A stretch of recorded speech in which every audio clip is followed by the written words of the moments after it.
Glorificado seja Deus pelos séculos dos séculos. Glorificado seja Deus, porque de eternidade em eternidade Ele permanece fiel. Glorificado seja Deus por este mês que comemoramos o aniversário do Rei Jesus.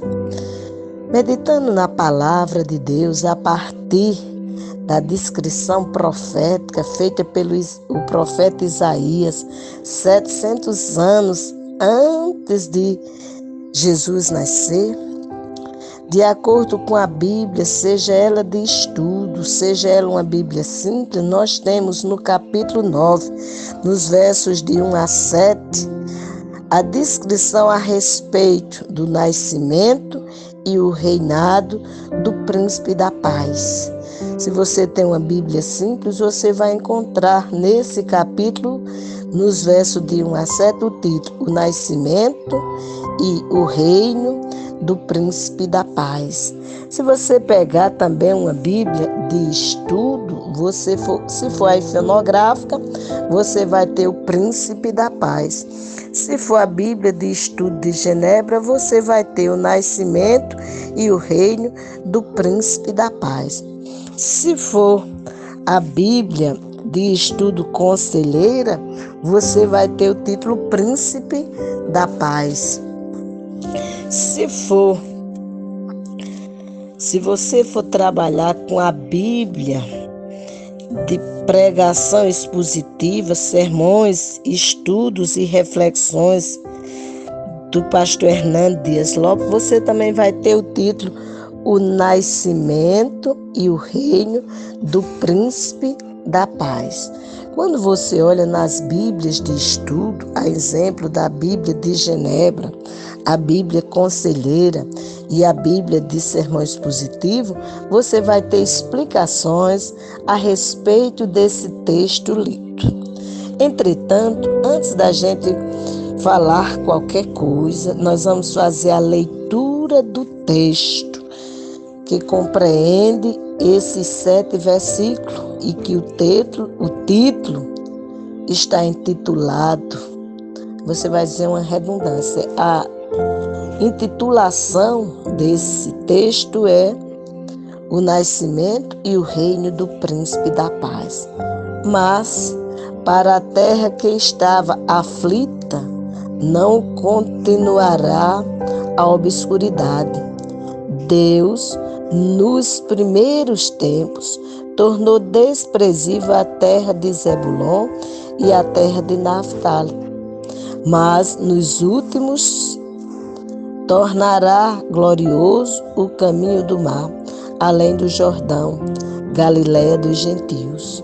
O povo que andava em trevas viu grande luz, e aos que viviam na região da sombra da morte, resplandeceu-lhes a luz. Tens multiplicado este povo, a alegria lhe aumentaste, alegraram-se eles diante de ti, como se alegram na ceifa e como exultam quando repartem os despojos. Porque tu quebrastes o jugo que pesava sobre eles, a vara que lhes feria os ombros e o cetro do seu opressor, como no dia dos midianitas, porque toda bota com que anda o guerreiro no tumulto da batalha e toda veste revolvida em sangue serão queimadas, servirão de pasto ao fogo. Porque um menino nos nasceu, um filho se nos deu. O governo está sobre os seus ombros, e o seu nome será Maravilhoso Conselheiro, Deus Forte, Pai da Eternidade, Príncipe da Paz, para que se aumente o seu governo e venha paz sem fim sobre o trono de Davi e sobre o seu reino, para o estabelecer e o firmar mediante o juízo e a justiça desde agora e para sempre. O zelo do Senhor dos exércitos fará isto. Texto lido, mas diante do contexto ou da época, que é chamada época natalina, nós queremos perguntar: você sabe o que é o Natal? Você entende o significado desse termo? De acordo com o dicionário bíblico, nós temos que Natal é um momento relativo a nascimento. De acordo com esse dicionário, é festa anual celebrada pela Igreja Cristã em memória ao nascimento de Cristo. A festividade tem início na noite do dia 24 de dezembro, chamado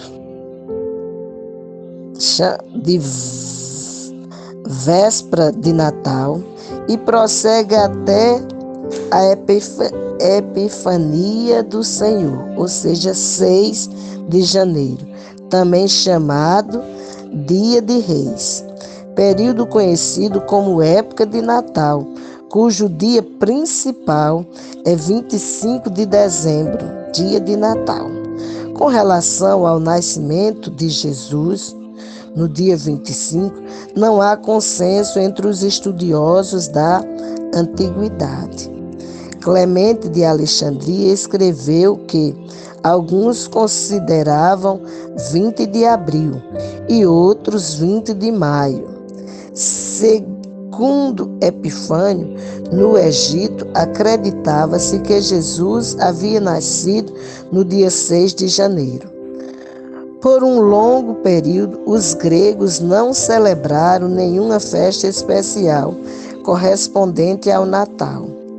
Em um sermão de Natal, no ano de 386 depois de Cristo, Crisóstomo declarou: não faz 10 anos que passamos a comemorar esta data, porém ela tem sido celebrada desde o início por aqueles que vivem no Oeste. A Igreja Ocidental concordava unanimemente com essa data e a Igreja Oriental a adotou sem maiores contradições. Então, nós vimos aí um pouco a respeito do Natal, para que você pudesse ter ideia. Estamos comemorando o quê? Se refere a quem? Como é visto no Brasil, como é visto no mundo, como é visto nos diversos espaços. Além desse contexto apresentado nesse dicionário bíblico, ainda queremos fazer uma colocação. Se você diz: eu não tenho um dicionário bíblico, mas eu tenho um dicionário da língua portuguesa. Por exemplo, no dicionário intitulado Grande Dicionário Sarconi, ele vai dizer a respeito do Natal o seguinte, que é: Natal é relativo ao nascimento, ou é natalício, ou é dia de Natal de alguém. Então, isso é Natal. Além dessa colocação, ele também faz uma segunda colocação a respeito de Natal, dizendo que é festa cristã anual, observada no dia 25 de dezembro, nas igrejas ocidentais, para comemorar a data de nascimento de Jesus Cristo, também conhecido como a Natividade. Então, isso aí está o significado do Natal. Estamos na época natalina. Se a gente for olhar de acordo com as descrições, essa época vai começar realmente a partir do dia 24 e vai até o dia 6 de janeiro. Para outros, nós vimos que basta tão somente termos um olhar voltado para o dia 24 e o dia 25. Entretanto, o que nós realmente precisamos entender é o que é o verdadeiro Natal. Ou nos perguntarmos por que o Emanuel, Deus conosco, deixou a sua glória, tomou a forma de homem, teve um ministério na terra, sofreu, morreu, crucificado em uma cruz, recebeu uma coroa de espinho, recebeu cravo nas mãos, cravo nos pés, a lança no seu lado esquerdo, derramou a sua última gota de sangue para quê, por quê e para quem?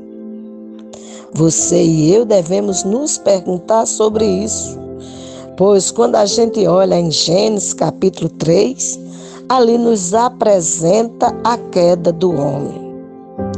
A queda daquele homem, ou seja, a queda de Adão, trouxe a queda para todos os homens. Pois quando a gente olha a palavra de Deus, já no Novo Testamento, em Romanos, no capítulo 3, nós vamos contemplar o apóstolo Paulo fazendo uma descrição a respeito da humanidade com relação à sua natureza. Ele vai deixar bem claro que todos pecaram. Ele mostra em Romanos 3,10 dizendo: não há justo nenhum sequer, não há justo. E ele diz, é como está escrito. E está escrito lá em Gênesis capítulo 3, os versos de 1 a 14, que nós, descendentes de Adão, pecamos. Ainda nesse mesmo capítulo 3, no verso 23, ele vem nos mostrar. Ele quem, Paulo? Pois todos pecaram e carecem da glória de Deus. Por que carecemos da glória de Deus? Ele também vai nos explicar no capítulo 6 de Romanos, no verso 23, o seguinte: porque o salário do pecado é a morte. Que morte? A morte espiritual. A morte que separa o homem de Deus e separa de uma vez para sempre. Mas o texto nos diz: porque o salário do pecado é a morte, mas o dom gratuito de Deus é a vida eterna em Cristo Jesus, nosso Senhor. O ser humano está separado de Deus, mas o ser humano pode ser reintegrado a Deus. E ele, para ser reintegrado, precisa da ligadura. Que ligadura? Há um mediador entre Deus e os homens, Jesus Cristo, o homem. O próprio Jesus nos diz em o Evangelho de João, capítulo 14, no verso 6, ele diz: eu sou o caminho, a verdade e a vida. Ninguém vem ao Pai senão por mim. Você quer ir a Deus? Só através de Jesus Cristo. Você comemora o aniversário dele, ou seja, neste mês, como a gente viu que pode ter ele nascido neste mês, ou pode ele ter nascido em um outro mês, ou em janeiro, ou em abril, ou em maio, independente do dia, ele quer nascer em teu coração. Pois ele já nos disse em João 10,10, fez uma declaração muito interessante para todos nós. Para todo aquele que anda separado de Deus Pai, o Criador de todas as coisas. Ele diz, olha, em João 10,10, o ladrão vem somente para roubar, matar e destruir. Eu vim para que tenham vida e a tenham em abundância. Você quer ter uma vida abundante? Para ter esta vida abundante, não basta tão somente celebrar o Natal e celebrar na forma como o mundo apresenta. Um Natal que é feito de festa, de presentes, de ceia natalina, de roupas novas, calçado. Isto é bom. Isso gera até alegria momentânea, passageira, porque se fosse eterna, não precisaria todos os anos estarmos preocupados ou querermos isso. O quê? Querer uma roupa nova, um calçado novo, querermos uma ceia natalina. Se fosse suficiente o nosso entendimento do que era o Natal. Pois quando a gente olha para o verdadeiro sentido do Natal, a gente vai contemplar que para termos essa alegria em os nossos corações, é preciso ter o reconhecimento da ação gloriosa do Senhor Jesus, que é Senhor dos senhores, Rei dos reis, ter o reconhecimento que Ele tomou a forma humana, como diz no Evangelho de João, no capítulo 1, verso 14, que o verbo se fez carne, aquele verbo que estava lá no início, lá em Gênesis 1, dizendo haja luz e houve luz, e o verbo se fez carne e habitou entre nós, cheio de graça e de verdade, e vimos a sua glória como a do unigênito do Pai.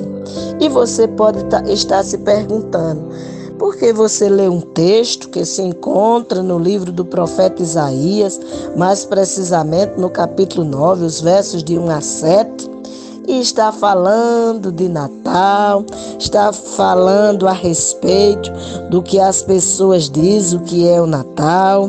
Você falou o que diz o dicionário bíblico, você falou o que diz um dicionário de português. Entretanto, o que esse texto realmente nos fala?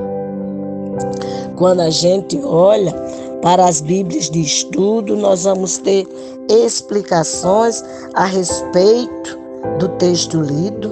Por exemplo, na Bíblia de estudo conselheira, faz a seguinte colocação a respeito do texto lido, os versos de 1 a 7. Para a terra que estava aflita, não continuará a escuridão. Depois de revelar que os israelitas não tinham como escapar do sofrimento, Isaías não encerra o assunto, mas volta-se para o futuro e anuncia o fim da aflição e da escuridão. A profecia é dada num contexto de fragilidade política, confusão espiritual, injustiças profundas e desesperança, numa sociedade sem rumo. Conforme o próprio Isaías, capítulo 3, verso 5, capítulo 8, verso 21. A profecia lança luz sobre as forças obscuras que há tempos dominam sobre Israel e Judá, conforme Isaías capítulo 42, verso 22, denunciando o mal e confortando os justos. A visão de Isaías aplicava-se ao momento em que vivia, mas também projetou-se para um tempo além. Podemos entender o seu sentido por toda a terra e humanidade.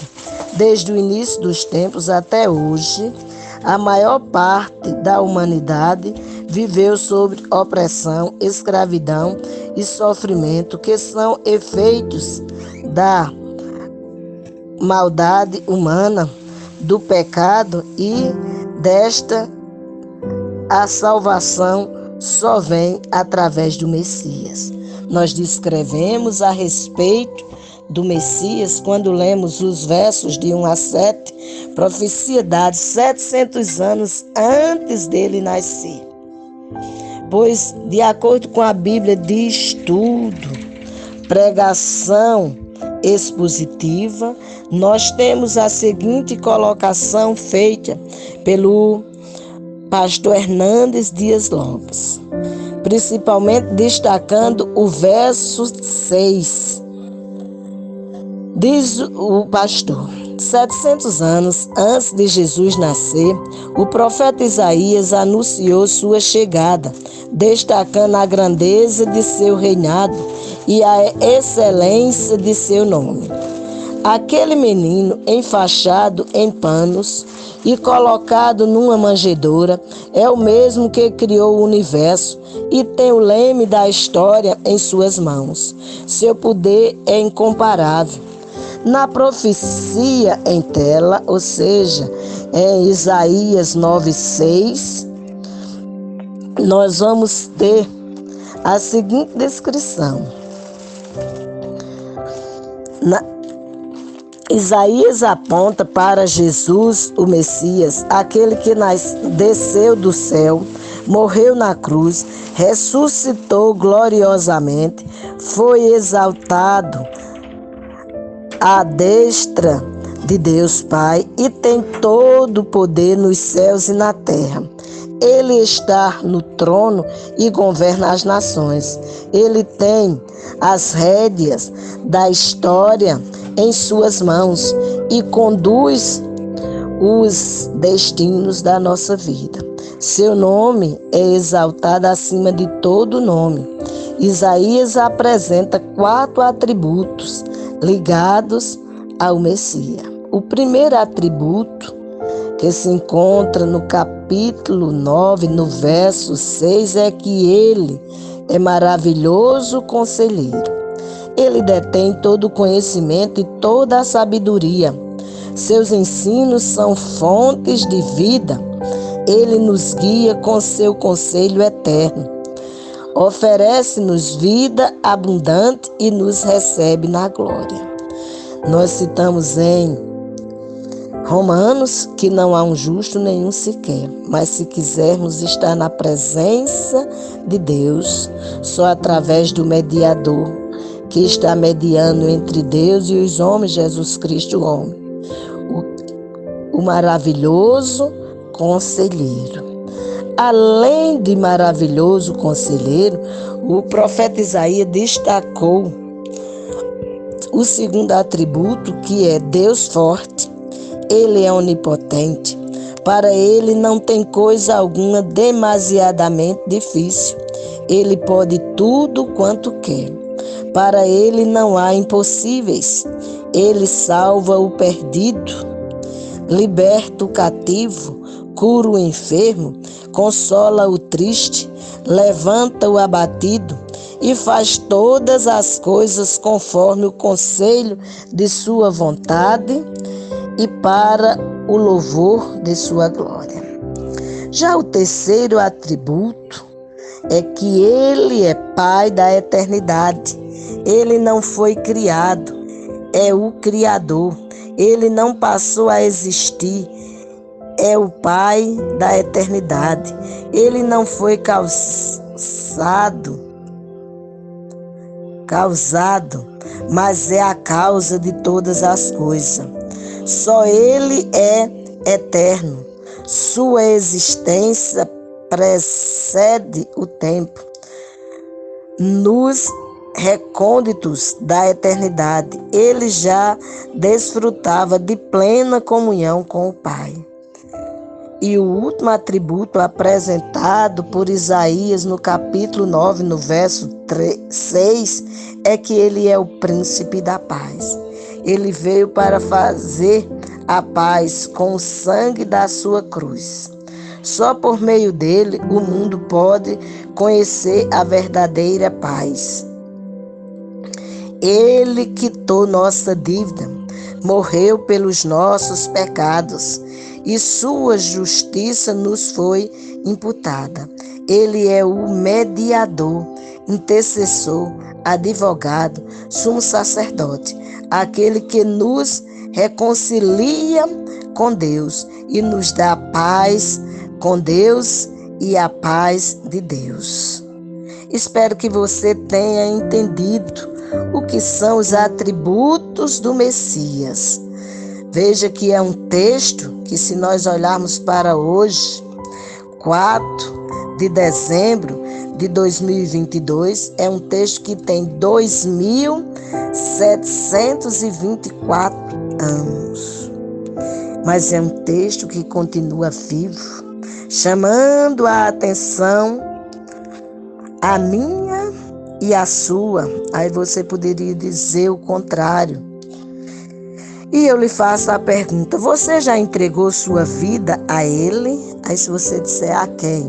Ao Messias, ao Redentor, aquele que tomou a forma de homem para que você não recebesse como salário a morte espiritual, como foi dito e lido neste momento em Romanos capítulo 6, verso 23, porque, só repetindo, porque o salário do pecado é a morte, mas o dom gratuito de Deus é a vida eterna em Cristo Jesus. Você já reconheceu o Cristo de Deus como Senhor e Salvador de sua vida? Você já entregou sua vida a Ele?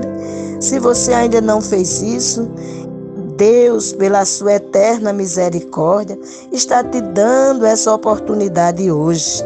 E com essa oportunidade você pode realmente comemorar o verdadeiro Natal. Porque o verdadeiro Natal é Cristo nascendo em cada coração. Pois naquele que ele nasce, esse é apresentado a Deus, não como criatura, mas como filho.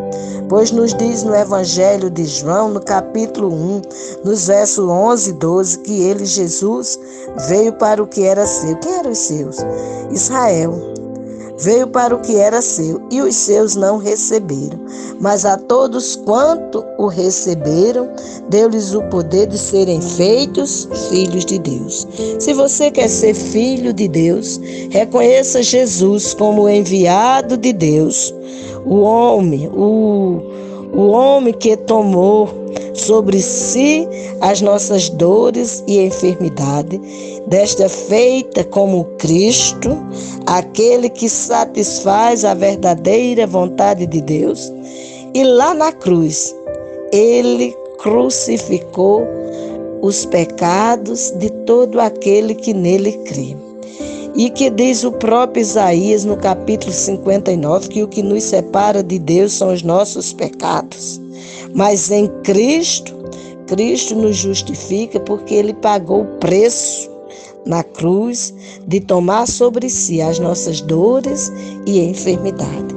A maior enfermidade que o ser humano pode ter é a enfermidade do pecado, porque é o pecado que nos separa de Deus. Mais uma vez, confessado o pecado através de Jesus Cristo, temos vida eterna com Deus. Que você não perca esta oportunidade. Que se coloque diante de Deus através da pessoa de Jesus Cristo e seja verdadeiro filho de Deus. E assim você comemorará o verdadeiro Natal, para a glória dele e a alegria do teu e do meu coração. Amém.